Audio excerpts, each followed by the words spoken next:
시간 함께 하실 하나님 말씀 마태복음 2장 7절에서 12절까지 말씀. 마태복음 2장 7절에서 12절.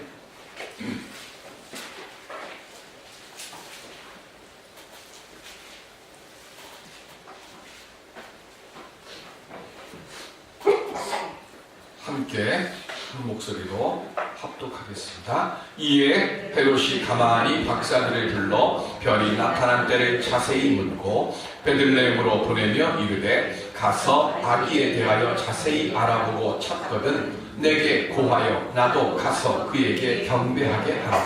박사들이 왕의 말을 듣고 갈새 동방에서 보던 그 별이 문득 앞서 인도하여 가다가 아기 있는 곳 위에 머물러 서 있는지라. 그들이 별을 보고 매우 크게 기뻐하더라. 집에 들어가 아기와 그의 어머니 마리아가 함께 있는 것을 보고 엎드려 아기께 경배하고 보배 합을 열어 황금과 유향과 몰약을 예물로 드리니라. 그들은 꿈에 헤롯에게로 돌아가지 말라 지시하심을 받아 다른 일로 고국에 돌아가니라. 아멘. 우리 함께 인사할까요? 메리 크리스마스.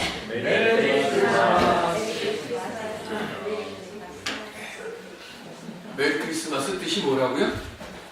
주님 나심을 축하합니다. 교회를 다니는 사람이든 안 다니는 사람이든 주님 나심을 축하하는 그 말씀이 메리 크리스마스입니다. 오늘 우리의 마음속에 주님 오심의 기쁨이 충만하시기를 빕니다. 어제 TV 자막을 보면서 정말 화가 났습니다. 추정 예산, 재산 10조. 한 사람 도대체 뭘 얼마나 했길래 10조나 되는 돈을 저렇게 쓰고 담았을까? 힘있고 돈 있는 사람들의 갑질을 보면서 정말 분개가 그리고 허탈감이 더 커지죠. 수조론을 얼마 전부터 우리나라에 회자가 됩니다. 금수저, 은수저, 흑수저. 젊은이들 입사에서 나오더니 이제는 사회적인 용어가 됐습니다. 그 어원인 이겁니다. 어제 우리 아들 앞에서 했더니 아빠 발음이 안 좋습니다 하는데 그래도 원어니까 영어로 한번 해보겠습니다. Born with a silver spoon in one's mouth. 원이 그렇습니다. 이게 무슨 말인가 하면 은수저를 입에 물고 태어났다는 뜻입니다. 유럽 귀족층에서는요 은식기를 사용을 하고 아이가 태어나면 유모가 젖을 짜가지고 은숟가락에다가 담아서 아이에 먹여줘요. 여기서 은수저라고 하는 말이 나온 거예요. 그러니까 태어나자마자 부모의 직업, 경제력 등으로 본인의 수저가 결정된다는 거죠. 후르이치 노리토시라고 하는 사람이 절망의 나라의 행복한 젊은이들이라고 하는 책을 썼습니다. 몇 년 전에 후쿠시마 원전이 지진 해일로 인해서 무너지고 그 일로 일본의 젊은이들이 상실감의 이야기들을 기록해놓은 책입니다. 이 사고를 통해서 젊은이들이 우리 일본 사회에 문제가 진짜 많구나 하는 걸 느꼈대요. 그런데 이런 사회적인 모순, 이런 사회적인 구조를 우리는 바꿀 수가 없다 하는 그 무기력감과 그리고 더 이상 우리들은 흑수저니까 이제 소망이 없다, 희망이 없다 그런 절망감을 느끼면서도 그런데 그 속에서 스스로 행복하다고 여기며 산다는 거예요. 즉 내 눈앞에 일어나는 작은 행복 안에 1,000원짜리 하나 얻으면 이것 가지고 기뻐하는 거예요. 절망의 시대는 보지 않고 내 손이 닿는 곳에서 만들어지는 작은 행복, 그 안에서 만족하면서 산다는 거예요. 그래서 삶 속에서 그런 작은 행복들, 그런 것들만 찾는다는 거예요. 내가 원망하고 불평하다고 세상이 바뀌는 거 아닌데 뭘 그렇게 열내면서 사느냐고. 그냥 되는 대로 살고 현실에 만족하고 그냥 순응하고도 그렇게 살자. 얼핏 보면 이게 맞는 것 같아요. 그런데 진짜 무기력하지 않습니까? 도전해보려고 하는 생각 전혀 갖지 않는 그 세대. 그게 지금 일본의 젊은 세대고, 일본의 이런 일들은 정확하게 15년에서 20년 후면 우리나라에 오니까, 우리 요즘 졸혼이라는 말 요즘 나오죠? 졸혼이 뭐죠? 혼밥은 아십니까? 혼자 밥 먹는 세대. 졸혼, 결혼 졸업했다는 거예요. 이혼이란 말 안 쓰고 졸혼했다는 거예요. 졸혼. 우리 저 백일섭 씨가 졸혼했다고 해갖고 인터넷에 나왔잖아요. 이게 일본에 15년 전에 나왔던 얘기입니다. 그러니까 지금 우리도 15년쯤 지나고 나면 이 작은 나라의 행복을 찾으면서 살아가는 그런 모습이 우리나라에도 보면 얼마나 참 불행한 겁니다. 예수 그리스도께서 이 땅에 오실 때 가장 낮은 자의 모습으로 오셨습니다. 목수의 아들로 태어나셨고 마국간의 구유에 누우셨습니다. 사회적 지위와 계급이 절대로 변하지 않던 그 시대, 가장 천한 모습으로 오셔서 낮은 곳에 오셨습니다. 세상의 높은 지위와 권세가 아니라 하나님을 통해서 큰 꿈과 역사를 꾸고 만들어 가라고 오늘 우리에게 말씀하고 계십니다. 비록 나는 흙수로 태어났지만 그러나 하나님이 함께 하시면 내가 있는 그곳을 은나라 금나라로 만들 수 있으니까 그 소망 안고 좀 좌절하지 말고 절망하지 말고 낙심하지 말고 부딪혀서 싸워보라. 나는 못하지만 하나님이 함께 하시면 우리의 삶이 바뀌어지니까 그 믿음으로 내 삶에 도전하고, 그래서 절망의 시대를 지내면서 예수 그리스도를 통해서 다시 한번 더 큰 꿈 이루고 소망의 사람들로 살아갈 수 있는 우리 모두가 될 수 있기를 주님의 이름으로 축원드립니다. 그럼 어떻게 하면 그 소망의 나라의 사람으로 살아갈까? 마태복음 1장에는 예수님이 누구신가, 즉 누가 태어났는가를 기록했습니다. 그리고 2장에는 예수님이 어디에서 태어나셨고 자라셨는가에 대한 말씀이에요. 우리 성경에는 마태복음하고 누가복음에만 예수님이 태어나신 것에 대한 기록이 있어요. 누가복음은 예수님의 탄생뿐만이 아니라 세례 요한의 탄생, 그리고 예수님의 오심을 기다리는 사람들의 이야기까지 상세하게 기록을 해놨습니다. 그런데 마태복음은 그건 없어요. 마태복음은 오직 한 가지입니다. 구약 성경의 말씀을 인용해서 예언이 어떻게 예수님을 통해서 성취되고 있는가를 기록한 거예요. 여러분, 동방박사 몇 사람이 왔습니까? 몇 명이 왔죠? 예? 3사람. 어디 3사람이라고 써있어요? 성경 어디에도 동방박사 3명이라고 안 써있어요. 그런데 우리는 왜 동방박사가 3명이라고 할까요? 황금과 유향과 몰약 갖고 왔다. 그죠? 그러나 성경은 몇 명이라고 안 써있습니다. 몇 명이 왔는지 모릅니다. 다만 그들이 아기 예수를 만난 뒤 3가지 예물을 드리니까 우리는 그냥 3명이다. 여기서부터 우리는 동방박사에 대한 오해가 있습니다. 그럼 두 번째, 이 사람들은 어떻게 18,000km 떨어진 저 먼 곳에서 예수님이 태어나신 사실을 알았을까요?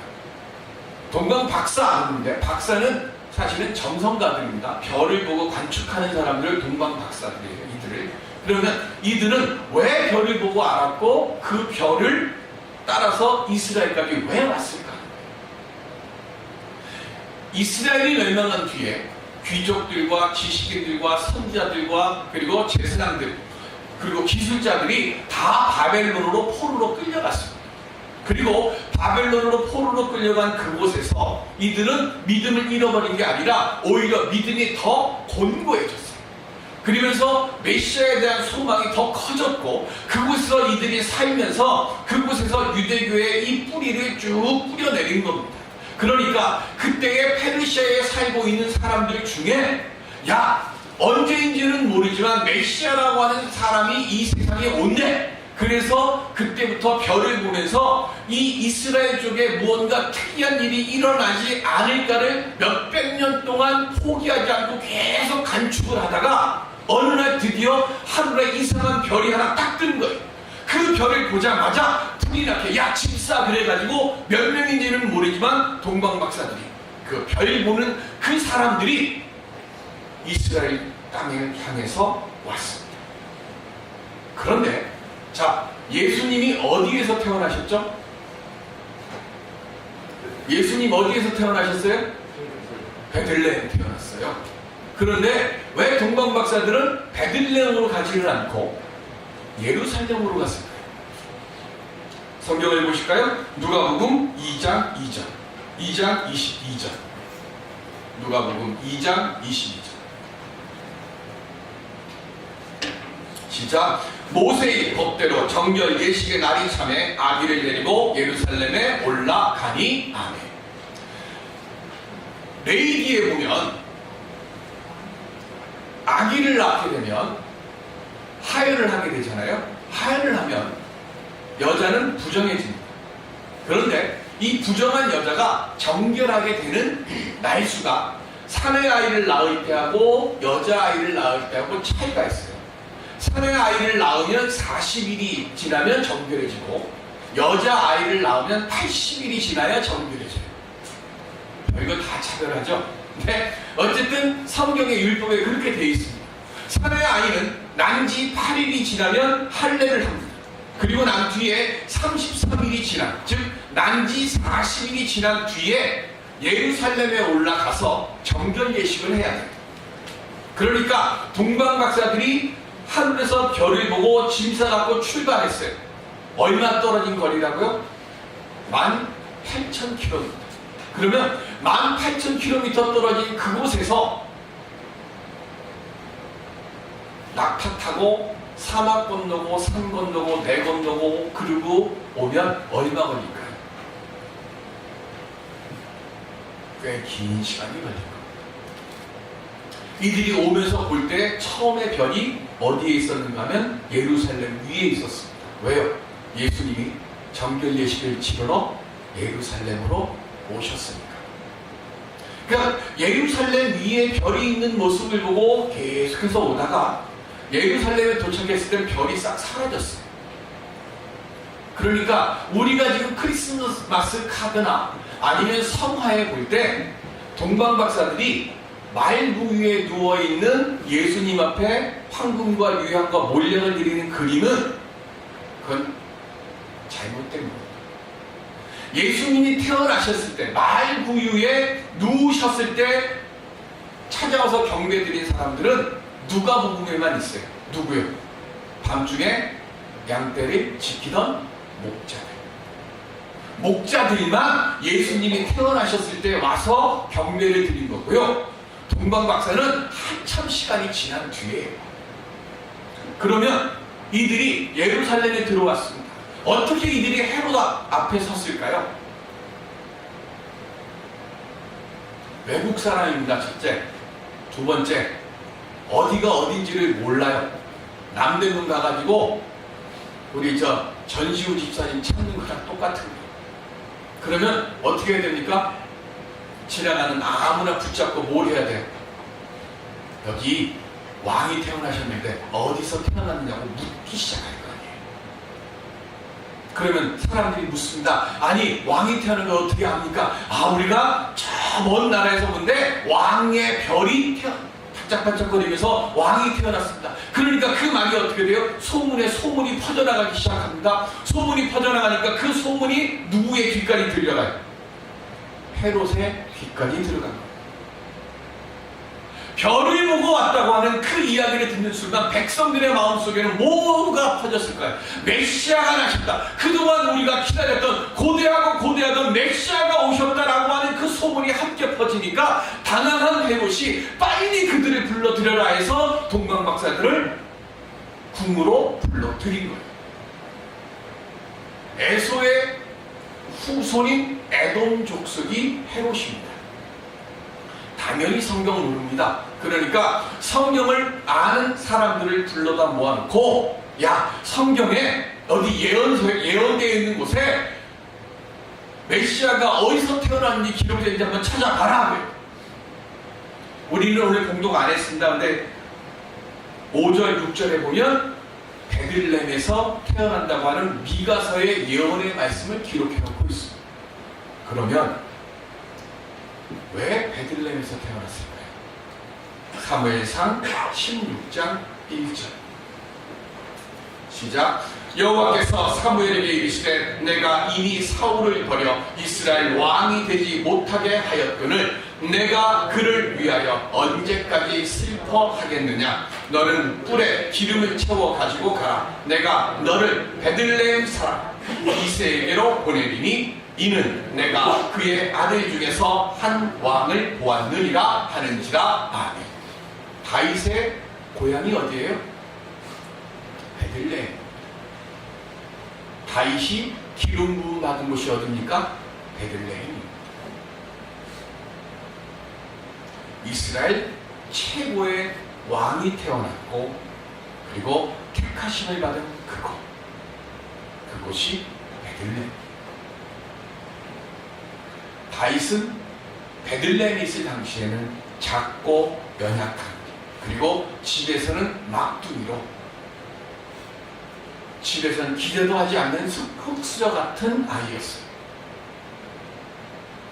뭐하고 있다가 사무엘에게 불림을 받습니까? 양치고 있다가. 아버지가 뭐라 그럽니까? 이게 다 네 아들 다냐? 아유, 막둥이 하나 있는데 걔는 보나마납니다. 이 뜻이었어요. 기대도 안 했던 아이입니다. 그런데 그를 택하셔서 이스라엘 최고의 왕이 되게 하셨습니다. 누가요? 하나님. 힘들고 어렵고 낭망할 때마다 다윗은 어디를 생각했습니까? 베들레헴을 생각합니다.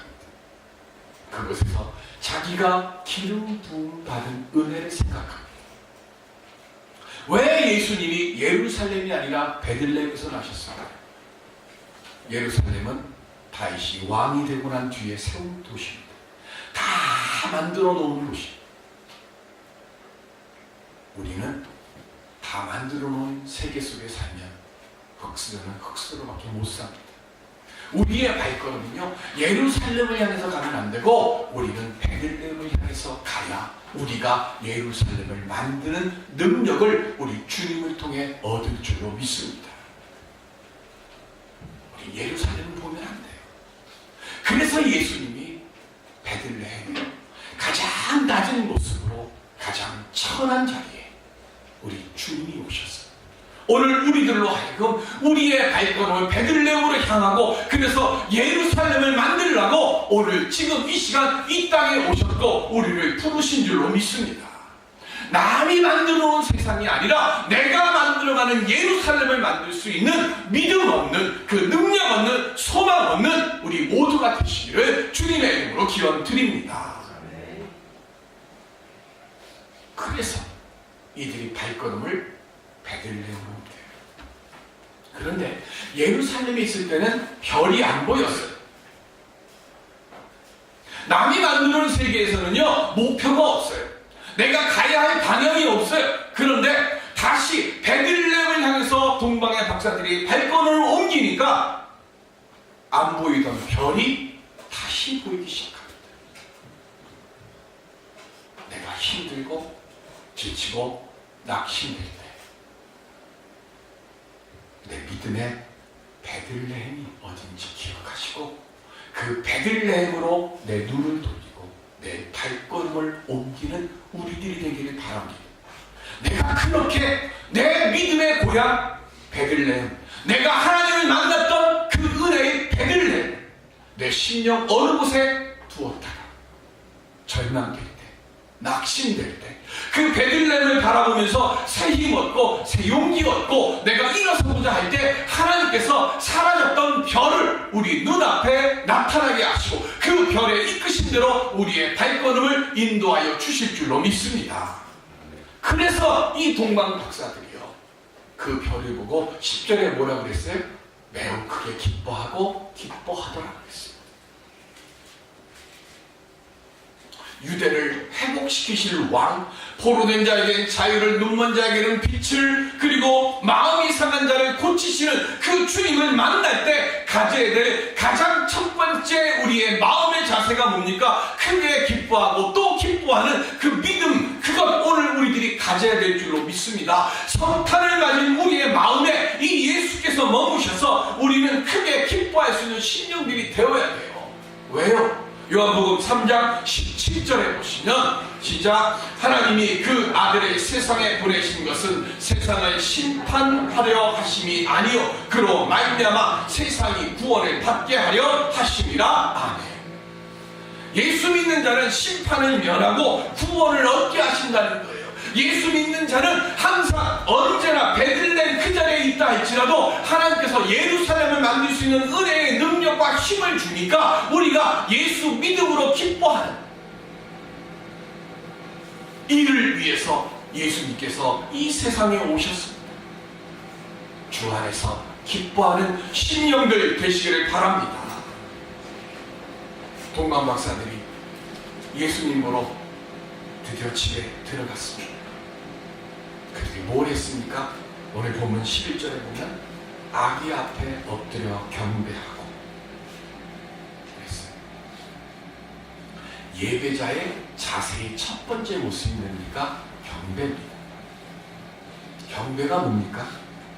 존경과 경의의 마음으로 엎드리는 거예요. 두렵고 떨리는 마음으로 정성을 다해서 그 마음으로 엎드리는 것, 이게 경배입니다. 두 번째는 황금과 유향과 몰약을 드리는 예물을 드렸습니다. 이 예물이 어디서 온 거예요? 18,000km 떨어진 저 이란의 어느 지역에서부터 준비해가지고 그 먼 거리를 들고 온 거예요. 많으냐 적으냐 이게 문제가 아니라 정성을 담아서 주께 드리는 거예요. 오늘 우리가 주님 앞에 헌금을 드릴 때 액수의 많고 적음이 문제가 아니라 내가 그 예물을 드릴 때 그 마음이 중요한 거라는 거예요. 주님은 액수의 많고 적음이 아니라 그 정성을 보고 기뻐하신다는 거예요. 이분들이 그 18,000km 떨어진 그것으로 오면서요, 이 황금과 유향과 몰약을 어떻게 하고 왔을까요? 얼마나 정성껏 귀하게 보관하면서 그걸 들고 왔을까요? 그리고 들고 온 그것을 기쁜 마음으로 주님께 드렸어요. 오늘 예배 드리는 우리의 모습이 이 동방 박사와 같은 정성이 있는 예배를 드릴 수 있는 경배자의 마음이 될 수 있는 우리들이 될 수 있기를 주님의 이름으로 기원드립니다. 젊은 아가 토마스 킹케이드라고 하는 사람이 있습니다. 집을 떠나서 자기 좋아하는 그림을 그리고 있었는데 어느 날 천천백력 같은 소식을 듣습니다. 고향집이 경매에 넘어가서 집을 빼앗게 됐다는 소식이에요. 어머니가 걱정된 토마스 킹케이드는 자기가 그동안 그린 그림들을 들고서 미술 수집상들을 찾아다녔지만 그림을 팔지를 못했습니다. 너무 낙심돼가지고 무거운 마음을 안고 자기에게 그림을 가르쳐준 선생님을 찾아갔습니다. 그랬더니 이 선생님은 붓을 들기도 힘들 정도로 늙고 병들어 있었는데 이 선생님이 이렇게 얘기를 합니다. 너무 늦기 전에 후회하지 말고 사랑하는 사람을 위한 그림을 그려보라. 선생님의 그 말을 듣고는 토마스는 상심에 젖은 어머니를 위해서 집은 빼앗겼지만 크리스마스 장식으로 아주 아름답게 반짝반짝 빛나는 집을 멋지게 그려가지고 선물을 했어요. 그랬더니 어머니가 그 그림을 보고는 아주 크게 감동을 받고 기뻐한 거예요. 어머니가 기뻐하는 그 모습을 보고 이 토마스 킹케이드는 그때부터 뭘 하는가 하면 고향의 아름다운 모습을 찾아다니면서 아주 따뜻하고 위로가 될 수 있는 그런 그림들을 그리기 시작합니다. 그리고는 크리스마스 카드에도 이제 아름다운 그림들을 그려서 지인들에게 선물하기 시작했어요. 그랬더니 이 사람의 그린 그림들이 소문이 나기 시작합니다. 나중에는 가난했던 청년 토마스 킨케이드가 그림으로 미국에서 가장 많은 돈을 번 화가가 됐고 미국 사람들이 가장 사랑하는 화가가 됐다고 합니다. 절망의 시간이 지날 때 몸보다 사실은 마음이 더 추운 시간들 지나지 않습니다. 이 토마스 킨케이드가 미국 사람들이 가장 사랑하는 화가가 된 그 시작이 뭡니까? 어머니에 대한 사랑 때문이었습니다. 지금 이 땅에 우리 주님께서 사랑을 안고 찾아오셨습니다. 절망의 시간을 이길 가장 큰 힘은 사랑인 줄 믿습니다. 먼저 하나님이 사랑하는 우리들이 되기를 바랍니다. 참된 예배자의 모습으로 주님 앞에 나와서 경배드리고 나는 하지 못하지만 모든 것을 다 하시는 하나님의 사랑에 의지하여 절망의 시간을 소망과 감사와 기쁨의 시간들로 바꿀 수 있는 믿음의 사람들이 되는 우리 모두가 되시기를 바랍니다. 그때에 주님께서 우리에게 다시금 모든 것을 이길 수 있는 새 힘을 허락하여 주실 줄로 믿습니다. 오늘 예배드리는 이곳이 우리의 베들레헴이 됩니다. 그래서 이곳에서부터 모든 시련과 좌절과 낙심과 절망을 이기고 하나님의 영광 빛나는 예루살렘을 우리의 믿음의 손으로 건축해서 오늘 이곳이 축복의 땅이 되고 오늘 내 슬픔의 자리가 감사의 자리로 변할 수 있는 기쁜 성탄 만드는 우리 모두가 되시기를 주님의 이름으로 축원드립니다. 기도하겠습니다.